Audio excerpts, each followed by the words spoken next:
નમસ્કાર ગુજરાત બોર્ડના 12 કોમર્સના વિદ્યાર્થી મિત્રો, ચાણક્ય કોમર્સ ક્લાસમાં આપનું સ્વાગત છે અને મહા રિવિઝનમાં આપનું હાર્દિક સ્વાગત છે. આપણે જો છે નામાના મૂળ તત્વ વિભાગ સી ભાગ 3 ભાગ 1 અને 2 માં આપણે વિભાગ સી માટે જરૂરી દાખલાઓ જોયા હતા.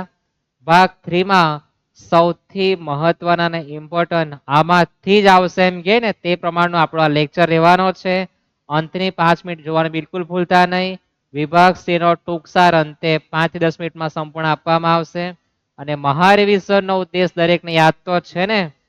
રકમ વાંચ્યા પછી કયા પ્રકારનો વિચાર લાવવો, રકમ વાંચ્યા પછી આવો વિચાર કેમ આવવો જોઈએ, એના માટે આપણું આ મહા રિવિઝન છે. પરીક્ષા 17મી માર્ચે ઘણા બધા કોમેન્ટમાં જણાવ્યું છે 17 માર્ચ તમારી એક્ઝામ છે.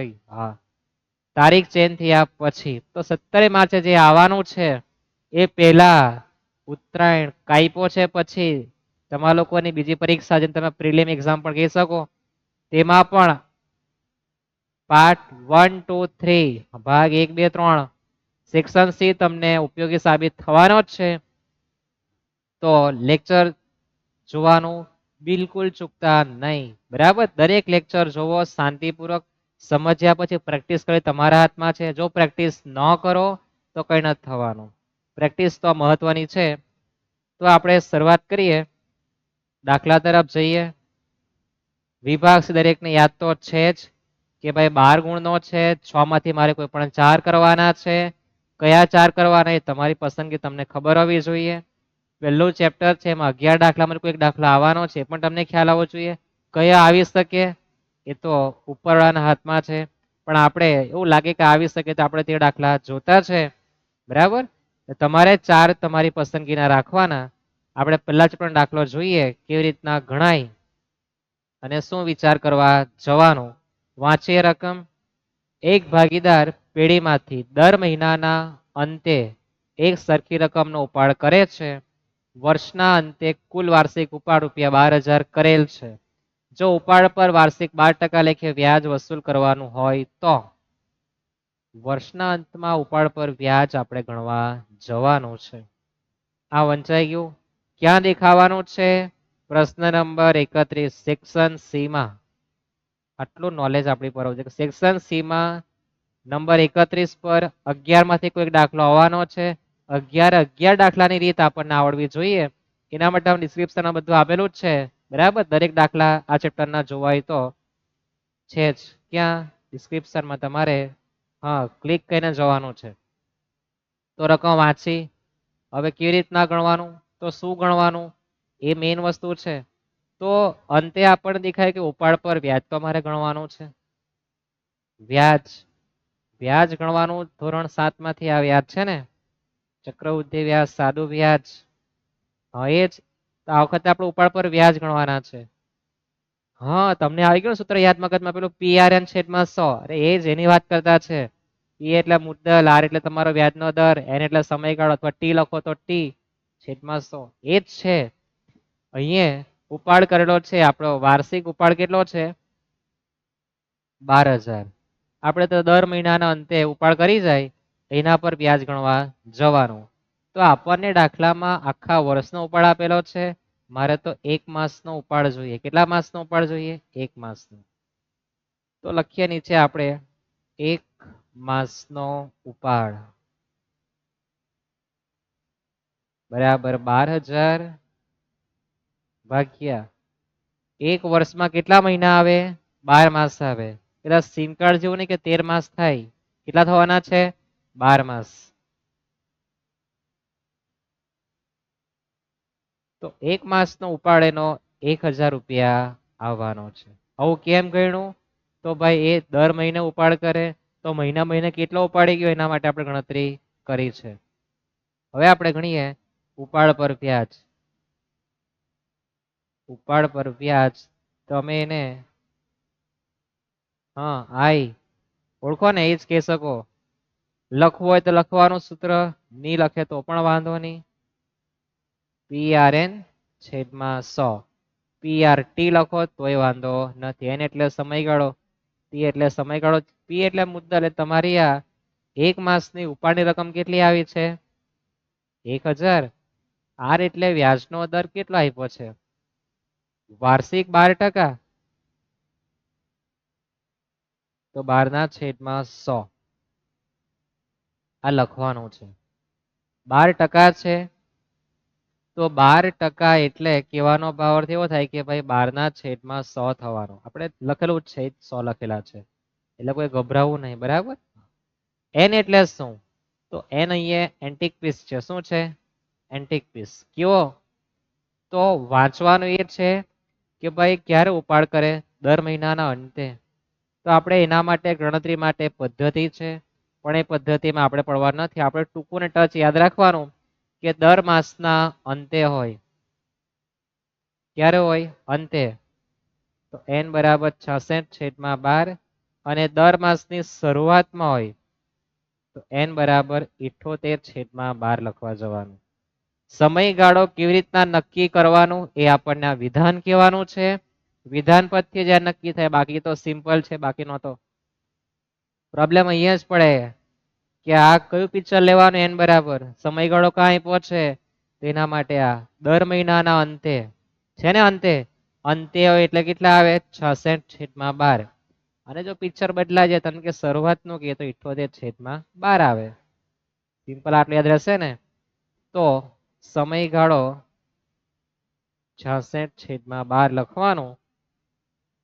તો 2 0 કેન્સલ, 12 કેન્સલ, એટલે 660 રૂપિયા આવે. 660 રૂપિયા ઉપાડ પર વ્યાજ આવવાનું છે. એ તમારી પર તમારું આ એ જ કેલ્સી 1000 ગુણ્યા 12 ભાગ્યા 100 ગુણ્યા 66/12. વાહ, આવી ગયા. મોડે મોડે પણ થાય, પણ તમારી આ જુગાડ શક્તિ છે જ કેલ્સી વાપરવાનું, બરાબર છે. મગજ શક્તિ વાપરો તો વેલ એન્ડ ગુડ. તમને ભવિષ્યમાં ઘણું કામ લાગશે જો તમે ગવર્મેન્ટ એક્ઝામની તૈયારી કરશો ભવિષ્યમાં તો. અથવા તમારું કેલ્ક્યુલેશન સારું કરવા માટે તમારે ગણી જોવાનું. પછી ખોટું પડે તો વાંધો નહીં, કેલ્સી છે જ પાછળથી, પણ એક વાર તમારે કેલ્ક્યુલેશન જાતે કરી જોવાનું. ખ્યાલ આવે આટલું? આવું આવી શકે પરીક્ષામાં, બરાબર છે. પછી કહેતા નહીં કે અમે રહી ગયા 3 માર્કમાં. સિમ્પલ છે ને. પી કોને કહેવાય? આર કોને કહેવાય? Antique piece. એન મહિનાના અંતે 66/12. શરૂઆતમાં હોય 78/12. એની કિંમત નક્કી કરવાની સૌથી મહત્વની છે. યાદ રહેશે આ? જઈએ આપણે નેક્સ્ટ દાખલા તરફ. દાખલો આવે પરીક્ષામાં તમારો થવો જોઈએ. કુછ નયા લાતે એમ કે વાંચીએ શું કર્યું છો? અમૃતા અને દિવ્યા એક ભાગીદારી પેઢીના ભાગીદારો છે. તેમની મૂડીનું પ્રમાણ 3:2. મારે તમને રકમ વાંચતા શીખવાનું, દાખલો ગણતા શીખવાનું છે જ, પણ રકમ વાંચતા શીખવાનું. મૂડીનું પ્રમાણ આપ્યું, શાના માટે આપે? તો મૂડીનું પ્રમાણ ક્યાં તો મૂડી વેચવા, કાં તો કુલ વ્યાજ આપ્યું હોય મૂડી પર, તે વ્યાજ છૂટું કરવા માટે કામ લાગે. આવું ખબર હોવી જોઈએ. અને બીજું ખાસ ખબર હોવી જોઈએ કે મૂડીનું પ્રમાણ નફો નુકસાન વચ્ચે કામ લાગતું નથી. હા, આ ફિટ થવું જોઈએ. ઘણા નથી થતું આ. યાદ રાખજો, મૂડી પર વ્યાજ એ મૂડી વેચવા કાં તો મૂડી પર વ્યાજ આવતી વેચવા માટે કામ લાગે. નફો નુકસાન વેચવા કામ લાગતું નથી. નોટમાં લખી મૂકજો અથવા અહીંયા લખી દેજો અને પછી સ્ક્રૂ મારી દેજો, ફિટ કરી દેજો કે ભાઈ આવું થતું છે. પછી કીધું છે કે અમૃતાને તેનું કમિશન બાદ કર્યા પછી ચોખ્ખા નફા પર 8% કમિશન આપવાનું છે. વર્ષના અંતે આપણી પેઢીનો નફો આટલો થયેલો છે એમ કે તો અમૃતાને કુલ કેટલી રકમ મળે? તો અમૃતાને કેટલા આપવાના થાય તે આપણે ગણવા જવાનું છે. કેવી રીતના ગણાય એ આપણે જોઈએ. આ લેક્ચર અતિ મહત્વનો છે. તમારી ઉત્તરાયણ પછી કાયપો છે લૂંટાઈ જાય ને પછી જે એક્ઝામ આવે તેની વાત કરતા છે, બરાબર. 17મી માર્ચ, 9મી માર્ચ તો સ્ટેટ માટે છે ને, 17મી માર્ચ તમારું જે પેપર આવવાનું છે તેના માટે આઈએમપી નું AI આવશે. આ લેક્ચર પણ મહત્વના છે જ, બરાબર. આઈએમપી ના AI બેન્ચમાં તમને બધું જોવા મળશે. હમણાં તો આપણું આ રીતનું ચાલતું છે ગાડું. બીજી પરીક્ષા માટે, બોર્ડની એક્ઝામ માટે ઇમ્પોર્ટન્ટ છે જ, નથી કે નથી એવું? ઇમ્પોર્ટન્ટ છે જ. તો અમૃતાને કેટલા રૂપિયા આપવાના તે શોધવાનું છે. એક તો આપણને નફો આપ્યો, બીજું કે અમૃતાનું કમિશન આપ્યું. તો મગજમાં વિચાર યાર કે એક તો નફો આપેલો છે, મને કમિશન આપવાનું છે. કોણ? અમૃતાને. કેમ? સૂચના આપી. અને અમૃતાને કેટલા રૂપિયા મળે તે તો આપણને જે આ નફો આપેલો છે એમાં કમિશન જે આપેલું છે તેમાં એક શબ્દ રચના આપીજો. શું આપી એ વાંચવા જેવું છે. કમિશન બાદ કર્યા પછીના ચોખ્ખા નફા પર. એટલે કમિશન બાદ કરી નાખે પછી જે નફો વધે એના 8% છે એમ કે. તો કેવી રીતના ગણવાનું? તો લખીએ આપણે સૌપ્રથમ તો અમૃતાનું કમિશન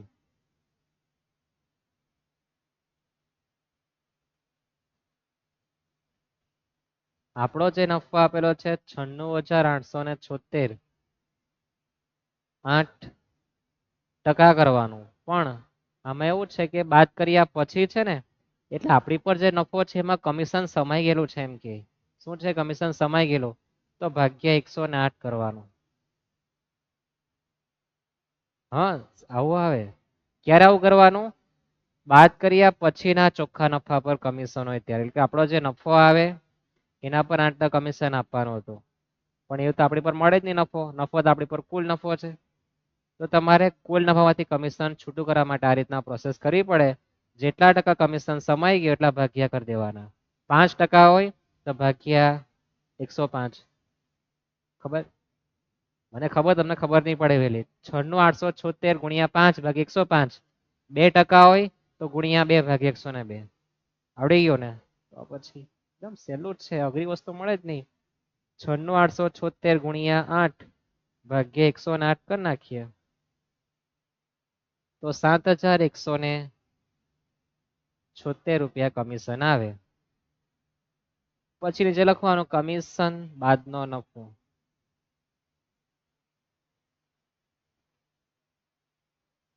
આપણો જે નફો છે 96,876 માઇનસ 71,76 કરી નાખીએ 96,876 તો 89,700 રૂપિયા આવે. કેટલા આવે? 89,700. આટલો આપણો કમિશન બાદનો નફો આવે.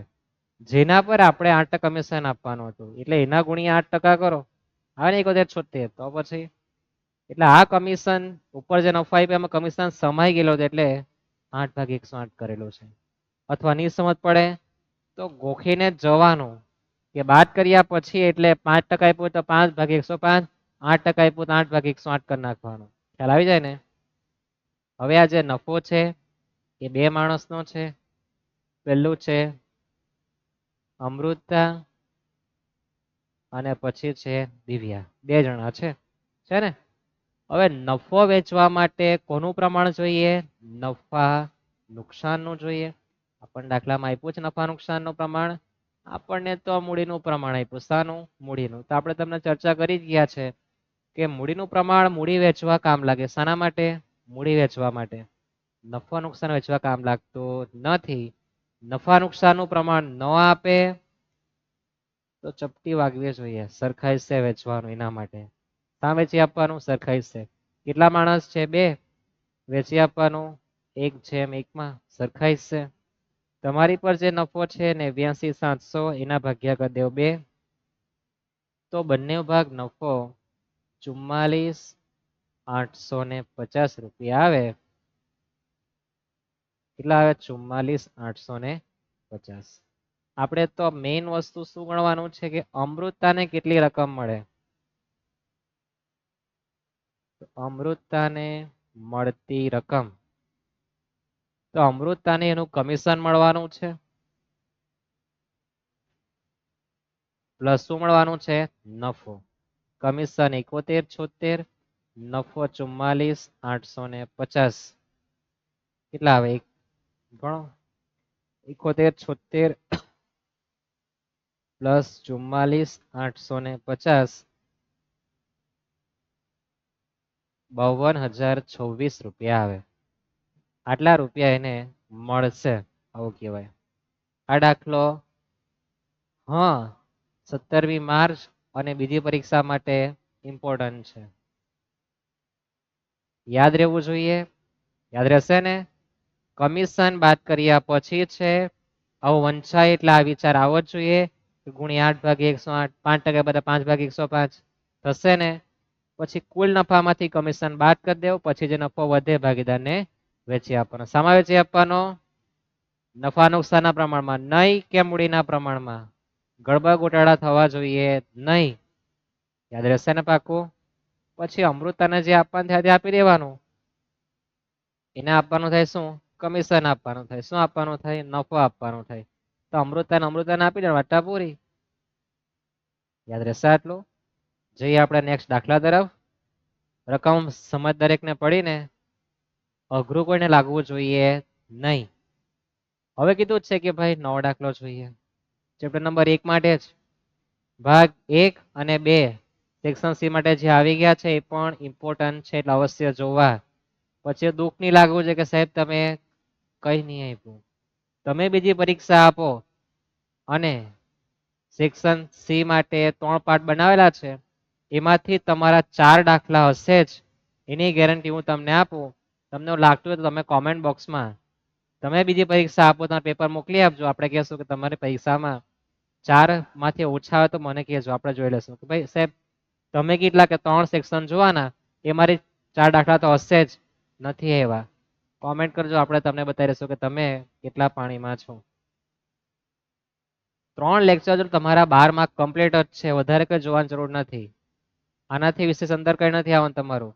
6 માંથી 2 પ્રશ્ન અલગ હશે, 4 તો તમને 3 ભાગમાંથી જ આવવાનું છે એની ગેરંટી હું તમને આપતો છું.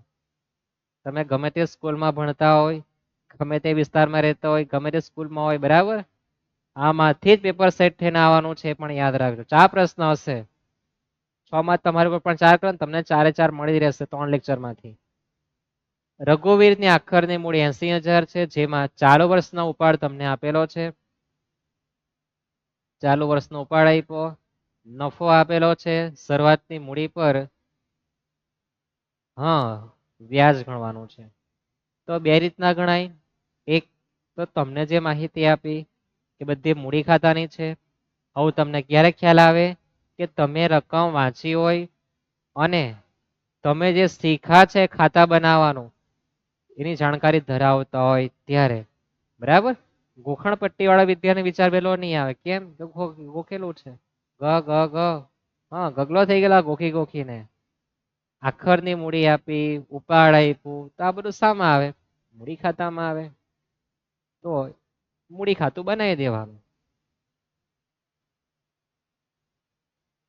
મૂડી ખાતામાં શરૂઆતની મૂડી તમારી આ બાકી આગળ લાવ્યા, સરોની કહેવાય ને.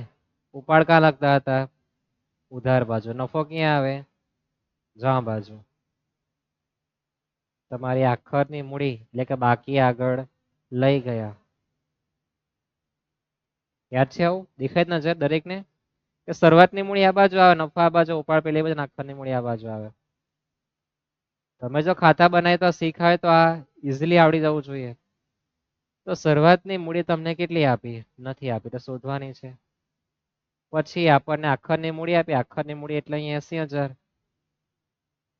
ત્યાર પછી ચાલુ વર્ષનો ઉપાડ 12,500, નફો આપ્યો 17,800.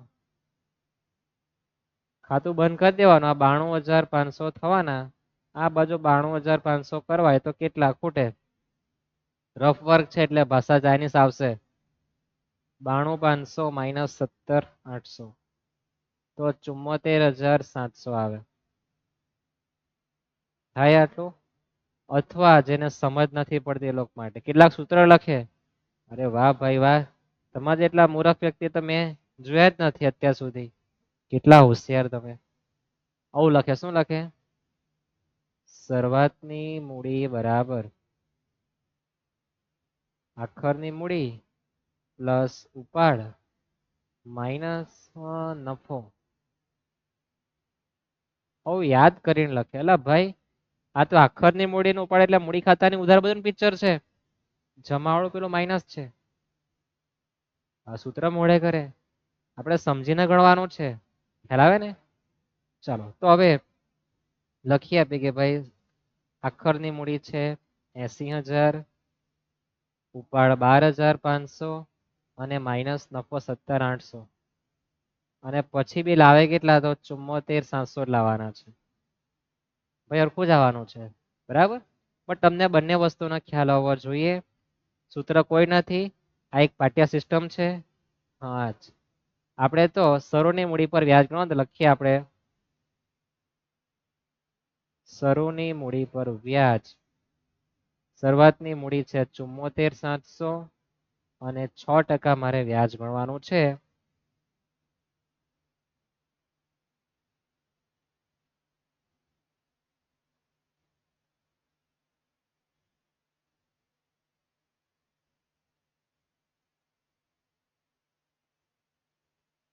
₹4,482 આવે. સિમ્પલ ગણાય ને દરેકથી, બરાબર. તો પાર્ટ 1, 2 અને 3 બધાના સેક્શન સી જોવાના. એમાંથી જ નંબર 21 પર કોઈ દાખલો હશે નહીં હોય તો બી ચિંતા નહીં કરતા. બાકીના 5માં તમારા દાખલા 4 નસીબમાં આવશે જ. આનું ભાગ્ય તમને હું આપું છું, બરાબર. અહમની વાત નથી કરતા, મારા દ્વારા તમને અપાય છે. નિમિત્ત માત્ર કહેવાય ને. જઈએ આપણે ત્યાગ લાભની વાત કરી નાખીએ. શું વાંચવાનું નંબર 32 માં? હા, નંબર 32 માં ત્યાગ કે લાભ જ વાંચવા જવાનું. આવું તમને આવડી જવું જોઈએ. ક્યારે? તમે મહારીઝન લેક્ચર જો અને પરીક્ષા આપો તો તમને વિચાર આવી જ જવો છે કે નંબર 32 એટલે ત્યાગ જ લાભનો દાખલો છે. આવું તમારા મગજમાં આવી જવું જોઈએ. તો તમે રિવિઝન કર્યું સારામાં સારું તમને ખ્યાલ આવે ને. તમે સ્માર્ટ વર્ક તમને ખ્યાલ આવે ને. હા, સમજ પડે ને દરેકને. ત્યાગ ગણવાનું છે. તો ત્યાગ એટલે મારા મગજમાં સૂત્ર આવી જ ગયું. કયો? કે ભાઈ જૂનો ભાગ માઇનસ નવો ભાગ. આવું કેમ આવે? જેનો પહેલો ભાગ ને બીજો ભાગ જોયો હોય તેને કીધું હતું કે ત્યાગ કોને કહેવાય? તો પહેલા તમારી પર જે હોય એના કરતા હવે ઓછું થઈ જાય. પહેલા 10 હોય હવે 5 જ થઈ જાય. પહેલા હતું 10 એને જૂનું કહેવાય, હવે 5 9 કહેવાય. જૂનું -9 એટલે ત્યાગ. નકા મોઢે કરવાનું હોય છે ને. નામ શું આપેલા છે? સચિન. આપણા ક્રિકેટર લોકો આવી ગયા. સચિન, રાહુલ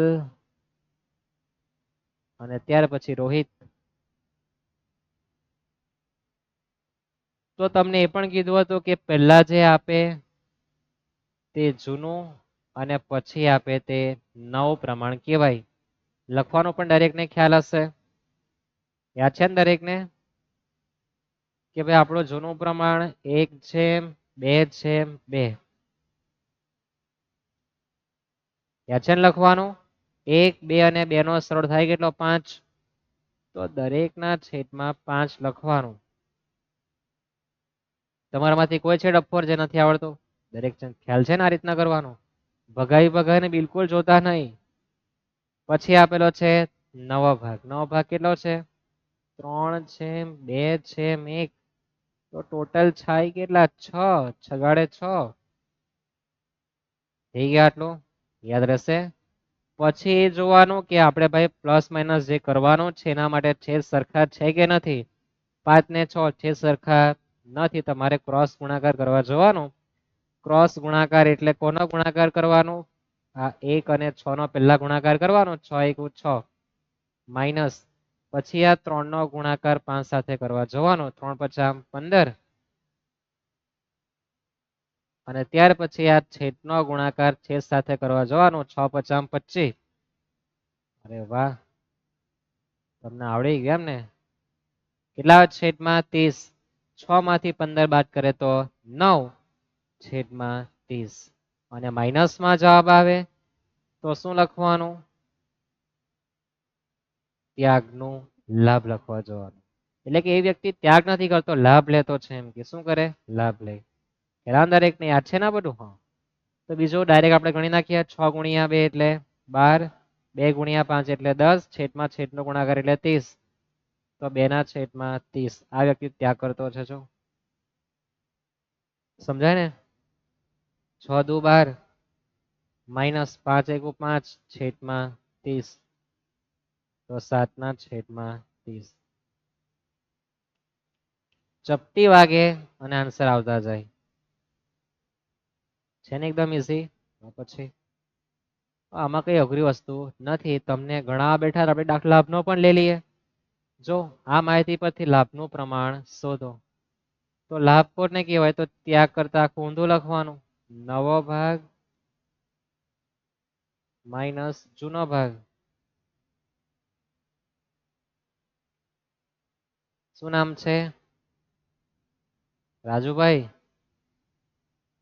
પછી હસુ અને પછી સંજુ બાબા,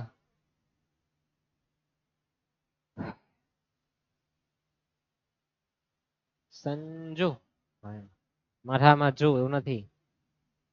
સૌપ્રથમ વાંચવાનું, પહેલા ભાગ આપે તેને જૂનો કહેવાય, પછી આપે તેને નવો કહેવાય. વધારે કોઈ કઈ વાંચવા નહીં જવાનું, બરાબર. હોશિયાર લોકો વાંચવા જવાનું, બાકી જેને 80 થી ઓછા માર્ક લાવવા છે એ લોકો તો એટલા જ રાખવાનું, પહેલા આપે તે જૂનો, પછી આપે તે નવું, બીજું કઈ નહીં જોવાનું. ક્યાં? પ્રશ્ન નંબર 32 માં. યાદ રહેશે ને? તો લખીએ આપણે આપણો નવો ભાગ. નવો ભાગ છે 2/2/1 છેદમાં ટોટલ પાછળ 5, વચ્ચે માઇનસ ના માઇનસ. જૂનો ભાગ છે 5, 4 અને 3. સરવાળો કરે તો થવાનો કેટલો છે? 12. ફરી પાછા છેદ સરખા નથી, ગુણાકાર તમને યાદ રહેવો જોઈએ. પહેલા આ બે નો ગુણાકાર અને પછી આ બે નો. 12 ગુણ્યા 2 એનો ગુણાકાર પહેલા કરવાનો. આ યાદ રહેવું છે. પહેલો ગુણાકાર આ છે, પછી બીજો આ, ને પછી આ છેદ વાળો ત્રીજો ગુણાકાર. ક્રોસ ગુણાકાર 12 દુ 24 માઇનસ 5 પચામ 25 છેદમાં 12 પંચે 60 માઇનસ 1 ના છેદમાં 60. તો એ ભાઈ ત્યાગ કરતો છે એમ કે લાભ નથી લેતો. જો પ્લસમાં આવે તો પોતાનું, માઇનસમાં આવે તો પારકું કહેવાય. શું કહેવાય? પારકું. યાદ રહેવું જોઈએ. 12 દુ 24 4 પચામ 20 છેદમાં 12 પંચે 60 તો 4 ના છેદમાં 60. આ ભાઈ લાભ લે. 12 એકુ 12 5 તાલી 15 છેદમાં તો એક જ ચાલે. કોણ ચાલે? 60. આપણ ત્યાગ કરે તો બેન ત્યાગ કરે. જો તમને એ પણ સેટિંગ શીખવેલું તો યાદ છે ને? કયું સેટિંગ શીખવેલું હતું? કે આ જે ઉપરનો જવાબ આવે એ પ્લસ માઇનસ કરી જોવાનું. તમારો જવાબ 0 જ થવો જોઈએ. -3 ને -1 -4 થઈ ગયા. -4 ને +4.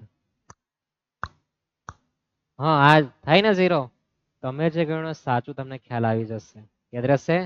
નંબર 32 દેખાય એટલે ત્યાગ ક્યાં? લાભ જ આવે.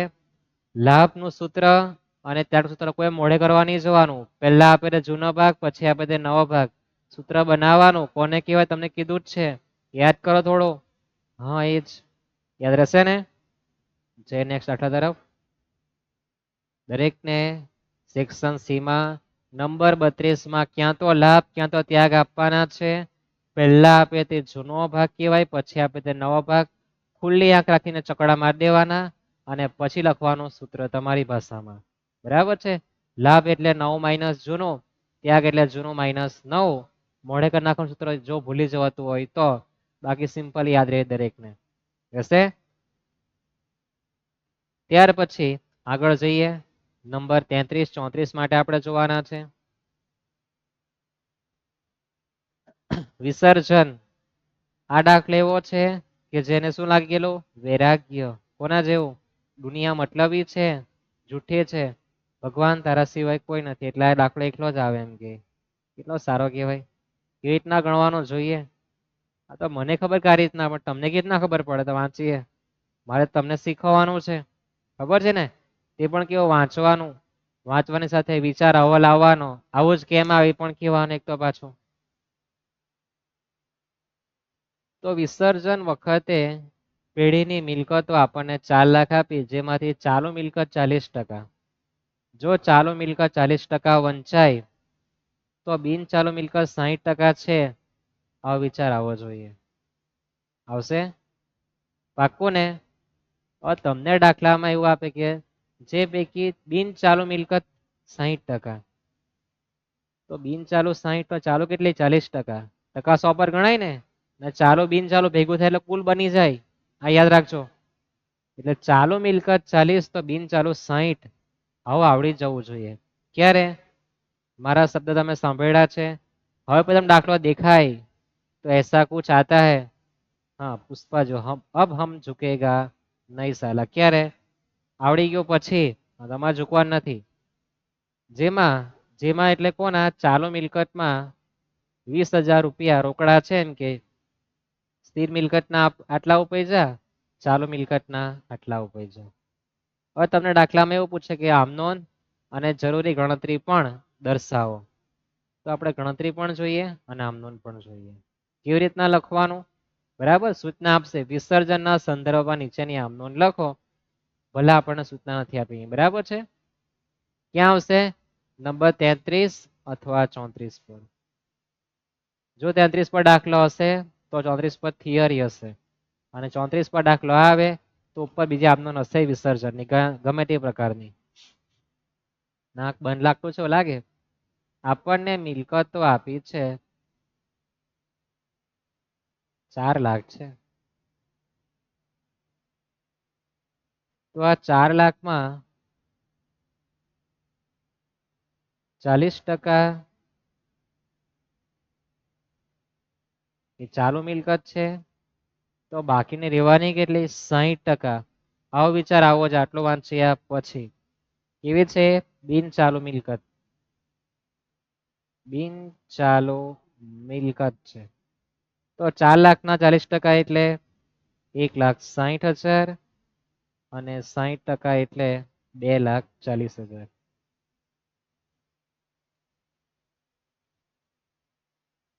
હવે આપણને સૂચના આપી કે જે પૈકી ચાલુ મિલકતના 40%, જેમાં રોકડા રૂપિયા 20,000 છે, તો રોકડા બાદ કરી દેવાના. તો થવાના કેટલા? 1,40,000. આવું કેમ કર્યું?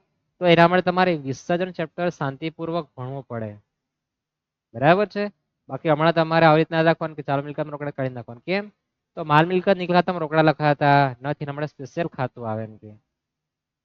હા, આ તમને ખબર હોવી જોઈએ. ખબર ન હોય તમારે આટલું કરી નાખવાનું. પછી આપણે આની આમનોંધ લખવાના છે. કોની? આ ચાલુ મિલકત ને બિન ચાલુ મિલકત જે આવી તે. તો લખીએ આપણે આમનોંધ. હા, તમને યાદ પાછું આવે નહીં ને. તમને કીધું હતું કે મિલકત અને દેવાના ઘરે મહેમાન તરીકે કોણ આવે? માલ મિલકત નિકાલ ખાતું પોતાની સીટ આપી દે તો મિલકતની કઈ બાકી આવે? ઉધાર. એ લોકો શું થવાના છે? જમા. તો વાસ્તવમાં ઉધાર કોને કરવાનું? મામી આવતી છે ને, તો લખીએ આપણે પહેલી આમનોંધ. મામી આવે, માલ મિલકત નિકાલ ખાતે ઉધાર તે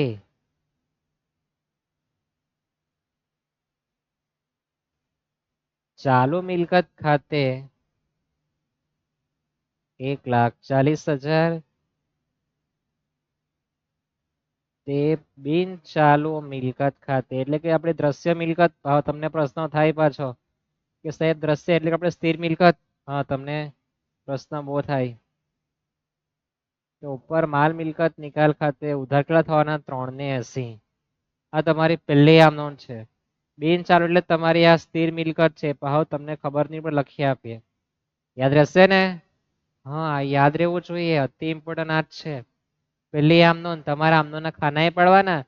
તારીખ, વિગત, ખાપા, ઉધાર રૂપિયા, જમા રૂપિયા. આવું થવું જોઈએ. થશે? પાક્કું? મેં નહીં તો કોણ બી એમ કશે દાખલો આવવાનો જ છે બીજી પરીક્ષામાં. અને 17મી માર્ચે મંગળવારે 3:15 વાગ્યાનું મુહૂર્ત છે એનું. તમારા હાથમાં આવવાનો ટાઈમ 3 વાગ્યાનો છે. આમ કે જોશો હા આવી ગયો, તો આ યાદ આવવું જોઈએ ત્યાં જઈને. પછી ઉપજની વાત કરી કે સ્થિર મિલકતના 120% ઉપજ્યા. સ્થિર એટલે આપણી આ બિન ચાલુ મિલકત. આના કેટલા ઉપજ્યા? 120%. જ્યારે ચાલુ મિલકતના કેટલા ઉપજ્યા? 80%. 14 × 112 1,12,000. અને 240 ના 120% એટલે 2,88. હા, તમારી ભાષામાં 2,88. આટલા એના ઉપજ્યા એમ કે. ઉપજ્યા, ઉપજે એટલે રૂપિયા આવે. આવે તો વેલકમ રૂપિયા. બીજી આમનોંધમાં લખવાનું બેંક ખાતે ઉધાર 1,12 અને 2,88 એટલે થવાના કેટલા? 4 લાખ. અને યાદ રાખવાનું કે વિસર્જનમાં એક અસર તો માલ મિલકત પર આવે જ. ઉપજ હોય, મિલકત હોય, દેવું હોય, ચુકવણી હોય, એક અસર આવે જ. તો ઉપજત રૂપિયા બેંક ખાતે ઉતાર જમા કોને કરવાનું? માલ મિલકત ને. તો તે બુકમાં લખી દઈએ માલ મિલકત નિકાલ ખાતે. તમારે પૂરેપૂરી જોડણી લખવા જવાનું. જેવું સાહેબ લખી આપે તેવું નથી લખવાનું, તમારે લખવાનું છે તે માલ મિલકત નિકાલ ખાતે. યાદ રહેશે આટલું? આવું આવવાનું જ છે. અને યાદ રાખજો આ દાખલો વૈરાગ્ય વાળો છે. કેવો? વૈરાગી લાગેલો. દુનિયા જુઠ્ઠી મતલબી, મારે કોઈ સાથ સંગાત ની જો એકલો લડી લેવા 3 માર્કમાં એમ કેતો છે આવીને. તો યાદ રહેવું જોઈએ. રહેશે આટલું યાદ? પાક્કું દરેક ને? આવવાનો જ છે. મેં નહીં તો કોણ બે એમ કહેશે તમને. હા, પેપર તમારું 16 જાન્યુઆરી પછી જ્યારે હોય ત્યારે. 17મી માર્ચે તો 100% આવશે.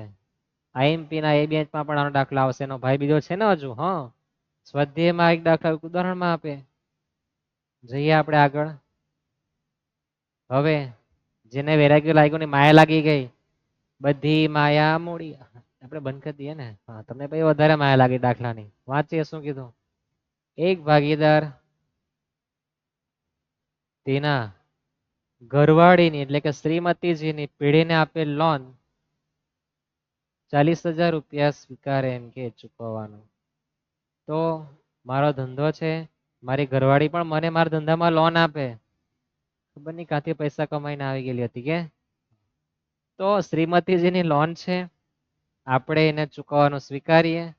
તો પેલા તો આપણે એટલું જાણ કે લોન છે. લોન શું કહેવાય? દેવું કહેવાય. લીધું હોય ને આપણે. હા, દેવું કહેવાય. કઈ બાકી આવે નહીં? જમા. તો આપણે તો પોતાને સીટ આપી દેવાની. યાદ છે ને? શું આમ નોંધ લખવાની? તો કે ભાઈ શ્રીમતીજીની લોન ખાતે ઉધાર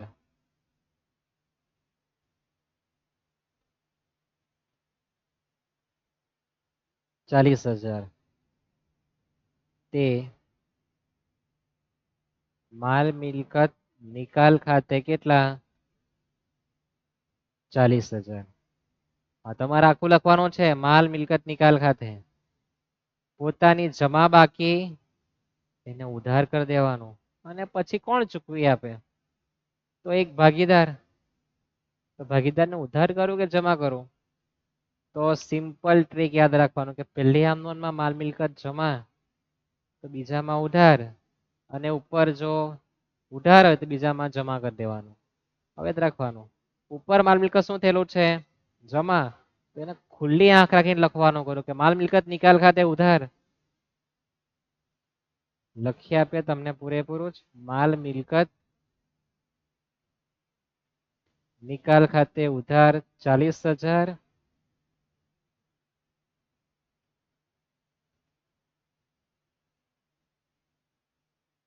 તે ભાગીદારના મૂડી ખાતે. ભાગીદાર ઉધાર કે જમા એ તમારે વિચારવાની જરૂર જ નહીં મળે. તમને ઉપરથી ખબર પડે છે. બરાબર? માલ મિલકત જમા તો ઉધાર, અથવા તો માલ મિલકત ઉધાર અત્યારે જમા થશે તો ભાગીદાર ઉધાર થઈ જવાનો હતો. સિમ્પલ આટલું યાદ રહેવાનું છે. એના માટે લેક્ચર જોવો પડે. ભાગ 1, 2, 3 જો. આપણો આઈએમપી એઆઈબી નહીં જો તો વાંધો નહીં આવે. પછી 9 લાવીએ. હા, એકલા માણસ આવજો. ચોપડે નહીં નોંધાયેલું ફર્નિચર. આવું વંચાયેલું શું વિચાર ચોપડામાં નોંધાયું જ નહીં મળે તો માલ મિલકત નિકાલ ખાતે મારે કઈ અસર નહીં આપવાની. આવું આવી જ જવું છે. ક્યારે આવે? મારે શબ્દ તમે સાંભળ્યા હોય, સમય હોય, અને એક્ઝામ ટાઈમે યાદ પણ આવ્યો જોઈએ. સૌથી વધારે યાદ રાખવાનું, હું તમને ખીજવાતો છું, ગાળ આપતો છે એવું સમજે તો યાદ રાખો. નહીં બધું યાદ રહી જાય. યાદ તો કેવું યાદ રહી જાય બધાને કે સાહેબ ખીજવાતા હતા, સાહેબ આવું કીધેલું, મને ખોટું લાગેલું.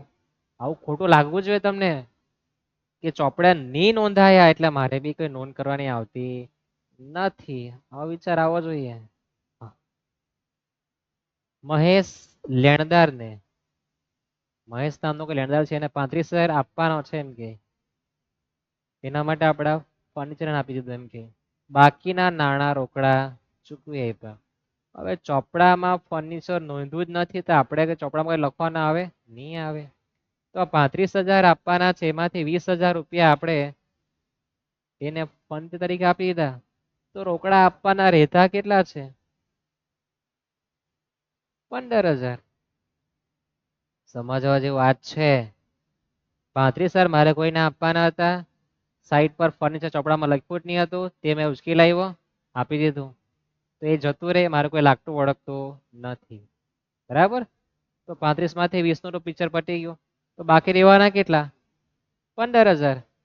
જે આપણે નાણાં ચૂકવેલા, તો આપણે નોંધ કરવા જવાનું, રૂપિયા ચૂકવે તો રૂપિયા જાય, રોકડ ખાતું જમા. ઉધાર કોને કરવાનું? હા, આજ કોનસા વાલા, તો લેણદાર નહીં આવે. કોણ આવે? વિસર્જન વખતે એક અસર માલ મિલકત પર આપવાનું ભૂલાવો નહીં જોઈએ. તો બેંક ખાતું જમા થતું હોય તો માલ મિલકત નિકાલ ખાતું શું થવાનું છે? ઉધાર. કેટલા? 15,000. તે રોકડ ક્યાં તો બેંક ખાતે લખવાનું. તમને બધું યાદ રહેવું છે એટલે બંને લખેલું છે, પેલા બેંક આમાં રોકડ બી લખ્યું છો. તમારી જાણકારી માટે યાદ રહેશે ને? દરેકને સમજાશે ને આટલું? આવું તમને વિચારતા આવડી જવું જોઈએ. ચોપડામાં નથી નોંધ્યું તો મારે લખવાની જરૂર નથી, પણ આપવાનું મારે 35 છે, એમાંથી એ 20 નું આપી દે તો 20 નું સાઈડ પર પૂરું, તો બાકી રહેતા કેટલા? 15. એની નોંધ કરવા જવાનું. આવું યાદ રહેવું જોઈએ. યાદ રહેશે? પાક્કું ને? ચોપડી પાડી દર્શાવ નથી, મારે બી નોંધવાની નથી. આવું આવી જ જવું જોઈએ. ક્યારે આવે? લેક્ચર સાંભળ્યો હોય, જોયો હોય, સમય યાદ રાખ્યો હોય, અને વંચાય એટલે આવે ક્યારે? તમે ઝટકાથી સમજેલા હોય તો આવે ને, ઝટકો જોઈએ. વિસર્જન વખતે વેચાણના કેટલા ઉપજ્યા? 35. ઉપજે એટલે આવે, આવે એટલે વેલકમ. કોણ? બેંક. બેંક ખાતે ઉધાર 35,000, અને વિસર્જન વખતે એક અસર કોના પર આપવાની? માલ મિલકત. તે માલ મિલકત નિકાલ ખાતે કેટલા? 35,000. એટલાક તો સ્કીપ કરીને ભાગે, શાંતિથી જો, શાંતિથી. હા, સોનું ધીરજ રાખવાનું. 1 કલાક રીલ્સ ઓછો નહીં, રીલ્સમાં તો કેવા શાંતિપૂર્વક જોયા કરતા બધા રીલ્સ, એમાં તો બહુ શાંતિપૂર્વક બધા જ હોય, પણ દાખલા જેવા આવે ને સાહેબ કઈ વધારે કઈ કહેતા હોય એટલે એને સ્કીપ કરી નાખવાનું. તમારે જે હોશિયાર તો કશે જોયા નથી મેં તો. શાંતિ રાખો, શાંતિ. ત્યાર પછી 9 લાવીએ. બાકીનો નિકાલ કરવાનો છે ક્યારે? વિસર્જનના સમયે. વિસર્જન વંચાય એટલે માલ મિલકત નિકાલ ખાતું આપણા ભેજામાં આવવું જોઈએ. હવે આપણે એને બેનો પેજ લેવા પડશે કે 6 માણસ છે એના, 1 2 3 4 5 6 કરી નાખીએ કે.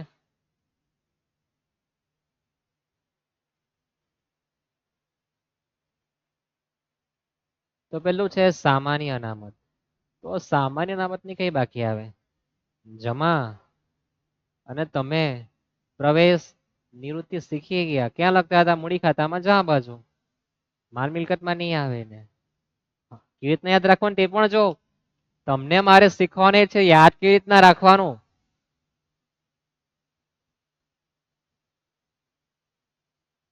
જશે? યાદ કેવી રીતના રાખે એના પર બહુ ભાર આપ્યો. મેં જો 2 સેકન્ડ ચૂપચાપ ઉભો રહ્યો. પછી યાદ રહેશે, સામાન્ય અનામતની જમા બાકી એનું ઉધાર કરી દેવાનું. કોને આપવાનું થાય? તો મૂડી ખાતા વેચી તો યાદ છે ને? હા, એ જ કરવા જવાનું. તો સામાન્ય અનામત ખાતે ઉધાર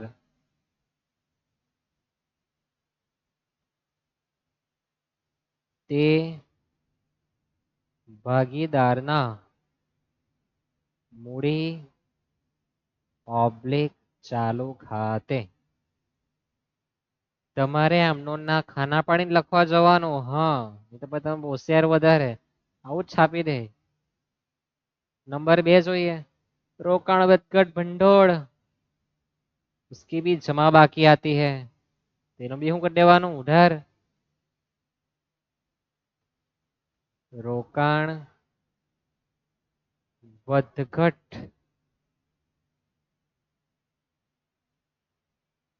ભંડોળ ખાતે ઉધાર તે તો રોકાણ વગર ભંડોળે દેવું કહેવાય. દેવું મામીના ઘરે જાય. હા, મિલકત ને દેવું મામીના ઘરે જાય. અનામત પપ્પાના ઘરમાં જાય, મૂડી ખાતે કહેવાય ને. યાદ રહેવું જોઈએ. ક્યાં લખવાનું? તે માલ મિલકત નિકાલ ખાતે ઉધાર જમાના ખાતામાં ડેશ કરજો. હા, માર્ક આપશે. બાબા સૂચના નથી આપી. ત્રીજું જોઈએ, કારીગર અકસ્માત વળતર ભંડોળની બી કઈ બાકી આવે? જમા. તેને બી ઉધાર કરી દે. કારીગર અકસ્માત વળતર ભંડોળ ખાતે ઉધાર તે તો કારીગર અકસ્માત વળતર બી અનામત કહેવાય. અનામત. હા, અનામત કોને આપવાનો હોય? મમ્મીને. મૂડી ખાતે. માલ મિલકત માં નહીં આવે, મૂડી ખાતે આપવાનો. પપ્પાને આપવાનો. હા, મમ્મી એટલે માલ મિલકત. મામી. હા, આપણે મામી કરી નાખ્યું ને, મામા કિયા ને. મૂડી ખાતાનું ક્યાં લખવાનું? મામા. હા, મામા ત્યાં લખવાનું. તો જમા તે મૂડી ઓબ્લિક ચાલુ ખાતે ડેશ. આ શબ્દ કયો? ભાગીદારના. શબ્દ લખવાનું તે ભાગીદારના મૂડી ઓબ્લિક ચાલુ ખાતે. એ તમારા માટે રાખ્યું કે ભાઈ એક્સ નામનો ભાગીદાર આપે, તમને નામ આપી દે, વાય આપી દે, ઝેડ આપી દે, નામ લખવા જવાનું. ની આપે તો શું લખવાનું? ભાગીદાર. હવે જેને સમજવું નહીં હશે, ભાગી ગયા ખબર જ નહીં પડે કે લખવાનું બી આવે. હા, એન્ટિક પીસ આવી શકે, શીખવાનું છે એટલે તો બ્રેક મારી હતી. ત્યાર પછી આપણે પ્રોવિડન્ટ ફંડ ને જોઈએ. તો એની બી કઈ બાકી આવે? જમા. તો એને પણ આપણે કરી દઈએ ઉધાર. પ્રોવિડન્ટ ફંડ ખાતે ઉધાર તે ભાગીદાર આવે? નહીં, આપણ દેવું છે. આપણ કોના ઘરે આવે? મામીના ઘરે.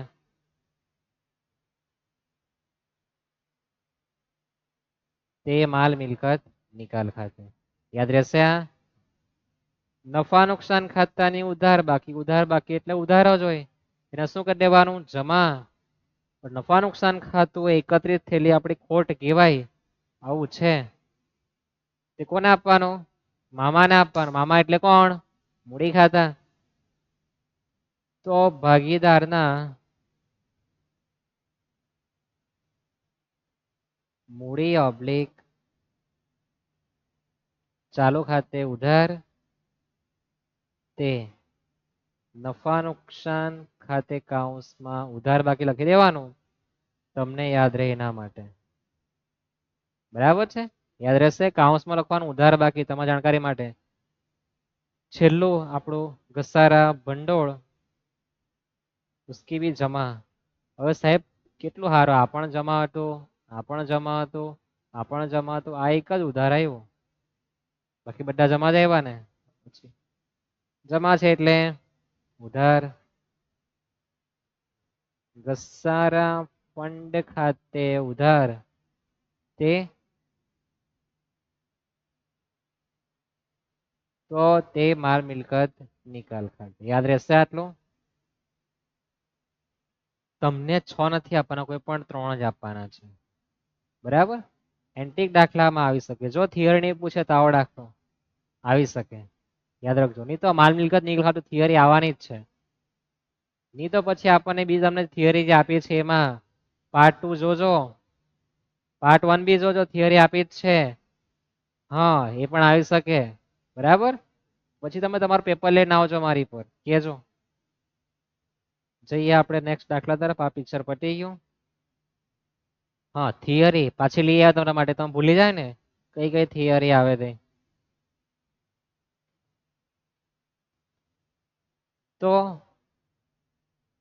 ભાગીદારી પેઢીના વિસર્જન સમય હિસાબી પતાવટમાં કાનૂની જોગવાઈ ટૂંકમાં માપનું લખવા જવાનું. ત્યાર પછી અદાલતના હસ્તક્ષેપ સિવાય કૌંસમાં સામાન્ય વિસર્જનની પદ્ધતિઓ તમારે જણાવવાની. ત્યાર પછી વિસર્જન સમય ચોપડો બંધ કરતા કયા ખાતા તૈયાર કરવામાં આવે તે. હા, પેલા મામી વાળા આવે તે મામી મૂડી રોકડ. હા, એ જ ફટાફટ આવડી ગયું છો. ટૂંક નોંધ માલ મિલકત એની ઉપર વિસર્જન કરવા અદાલત કયા સંજોગોમાં હુકમ કરે તે સમજાવ, ટૂંકમાં સમજાવવા જવાનું. તો આમાંથી કોઈ થિયરી હોઈ શકે નહીં. તો પેલા દાખલા આમનોન વાળા હા તે આવવાના જ છે. જઈએ આપણે 35-36 નંબર પર. 36 નંબર પર 99% ડિબેન્ચર અને શેરનો તફાવત આવવાનો જ છે. પણ નહીં આવે તો બંને આમનોન પણ હા ચપટી વગાડતા આવવાની છે. કઈ આવશે? તો બીજી પરીક્ષાની આપણે તૈયારી કરતા છે એમાં આ પ્રકાર આવી શકે. બોર્ડમાં કઈ આવવાની છે તમને પાર્ટ 2 માં કીધી જ છે મેં. 17મી માર્ચે જે આવવાનું તે સેક્શન બી માં તમને આપેલું છે. હા ભાગ 2 સેક્શન સી માં જોઈ લેજો. એમાં કોણ આવશે તે 17મી માર્ચે સુદર્શન ચક્રવાળા. તો હવે આપણે આમનોનના ખાના નથી પાડવાના, મારે તમારે પાડવા જવાનું. બરાબર, બાબત છે વગર લખવાનું એ પણ તમને વંચાવવું જોઈએ. શું કીધું છે? નમસ્કાર. પરીક્ષામાં તમારી આગળ ચમત્કાર પણ આપી શકે.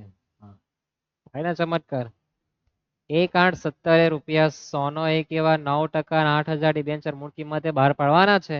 31/3/22 31/7/22 ડિબેન્ચર 120 ની કિંમતે પરત પણ કરવાના છે. બહાર પાડવાના પરતના બંનેની આમનોંધ લખવા જવાનું. 4 આમનોંધ થાય સાહેબ, મને આવડી ગયું. તો મને કીધું હતું કે પરત કરવાની ત્યારે 2 આમનોંધ લખવાની અને બહાર પાડતીની પણ 2 આમનોંધ, કુલ 4 આમનોંધ લખવા જવાનું.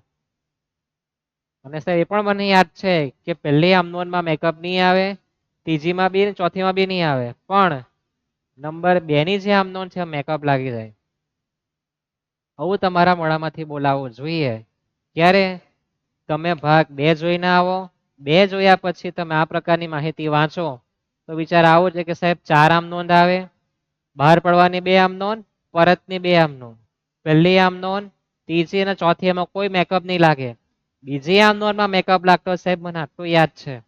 આવું તમને આવડી જાય એટલે તમે યાદ રાખજો કે તમે હા બાઉન્સર મારી દીધલો છે, યાદ રાખજો. તો નો બોલ આપશે આમ કરીને. પછી પ્રીહિટ એટલે તમારા પૂરેપૂરા 3 માર્ક આવવાના જ છે. 1,870 ડિબેન્ચર બહાર પાડે. તમને એ પણ કીધું હતું કે ડિબેન્ચરની સંખ્યા જોવાની, કેટલા રૂપિયાનો છે અને કઈ કિંમતે બહાર પાડે. મૂળ કિંમતે બહાર પાડે. મૂળ કિંમત છે કેટલી? 100 રૂપિયા. બહાર પાડે રૂપિયા આવવાના. બેંક ખાતે ઉધાર 8,000 ગુણ્યા 100 8 લાખ. તે ડિબેન્ચર અરજી અને મંજૂરી ખાતે 8 લાખ થયા. પહેલી આમનોંધ. ફરી પાછી તારીખ એ જ લખવાની 1/8/17. મૂળ કિંમતે બહાર પાડેલા છે ને તો ઉપર જમાનું શું કરી દેવાનું? ઉધાર. હાય કમર કમર. ડિબેન્ચર અરજી અને મંજૂરી ખાતે ઉધાર રકમ સહિત છાપી દેવાનું. હવે પછી વાંચવા શું જવાનું? ડિબેન્ચર વટાવતી હોય તો વટાવ ઉધાર થાય. હા મેકઅપ તમને યાદ આવવા જોઈએ. હશે ને? નથી ખબર એ ચાલો. કઈ કિંમતે પરત કરવાના છે? 120 માં. હવે તમે લાવો 100 નું અને લોકોને આપવા જાય 120 રૂપિયા, નુકસાન થયું. શબ્દ કઈ આવે? ડિબેન્ચર બહાર પાડતા થયેલ નુકસાન ખાતે ઉધાર. શબ્દ તમને પકડતા આવડવો જોઈએ. શું? શબ્દ પકડતા આવડવો જોઈએ કે પરત કરે લખવાનો શું? તો શું લખવાનું? ડિબેન્ચર. હા ડી લખે ડિબેન્ચર વાંચવાનું. શું વાંચવાનું? ડિબેન્ચર. ડિબેન્ચર બહાર પાડતા થયેલ નુકસાન ખાતે ઉધાર કાઉન્સમાં લખી દઈએ 8,000 ગુણ્યા 20 રૂપિયા 8 દુ 16 અને બાકીના મારા 0 4. હા મેકઅપ લાગી જવાનો છે, યાદ રહેશે. જમા શું કરવાનું? તે 9% છે ને 9%. તો તે 9%ના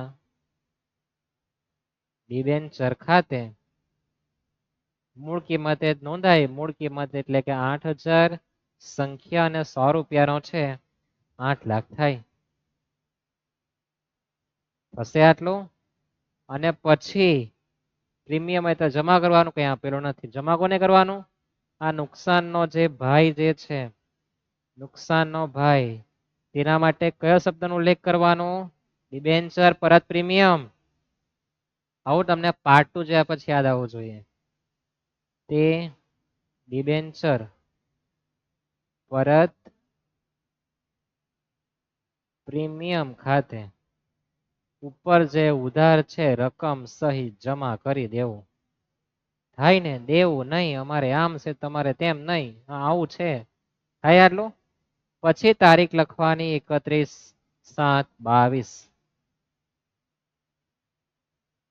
ઉપર જે જમા છે એને ઉધાર કરી દેવાનું રકમ સહિત ડિબેન્ચર 9% ના તે ડિબેન્ચર ખાતે. કેટલા છે આપણા? 8 લાખ. ડિબેન્ચર પરત પ્રીમિયમ ખાતે ઉધાર. જોડણી જોવી નહીં, પ્રીમિયમની ખોટી લખેલી છે તમારા માટે.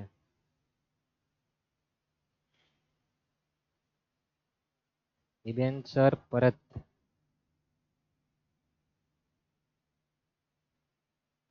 પ્રીમિયમ ખાતે ઉધાર તે કોના ખાતે લખવાનું? ડિબેન્ચર હોલ્ડર્સ ખાતે. સરવાળો 9,60,000. થાય આટલું. પછી તારીખ લખવાની જ 31/7/22. ઉપર જે જમા છે એને રકમ ઉધાર કરી દેવાનું. ડિબેન્ચર હોલ્ડર્સ ખાતે ઉધાર 9,60,000. પરત કરે એટલે રૂપિયા જવાના, તો તે બેંક ખાતે 9,60,000. યાદ રહેશે આટલું? પાક્કું ને? તો આ હતી ડિબેન્ચરની આમનું. હવે 35 નંબર અને 36 નંબર પર તમને સૂચના વંચાય એટલે તમને સેક્શન સી માં પાર્ટ 2 એના શબ્દ યાદ આવવા જોઈએ.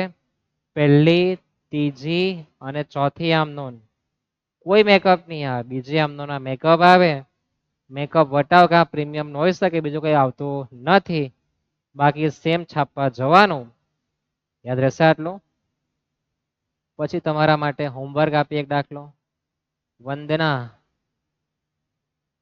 શું છે? વંદના 200 રૂપિયાનો છે, 8%નો 10,000 ડિબેન્ચર, 5% પ્રીમિયમ. 220 ની કિંમતે પરત કરો. તમારે આમનો લખવાનો. તમારા માટે હોમવર્ક રાખીએ. થિયરી તો કઈ આપી નથી ને? તો આ એક દાખલો તમારા માટે હોમવર્ક છે. અંતની 5 મિનિટ શાના માટે જોઈએ તે આપણે જોવાના છે. હવે આપણે શરૂઆત કરીએ. અંતની 5 મિનિટ સ્ટાર્ટ હોતી હબ. તો યાદ એ રાખવાનું કે સેક્શન સી તમને જ્યારે દેખાય, કોણ? Section C. ત્યારે 31, 32, 33, 34, 35 અને 36 6 દાખલામાંથી તમારે કોઈ પણ 4 જ કરવાના છે.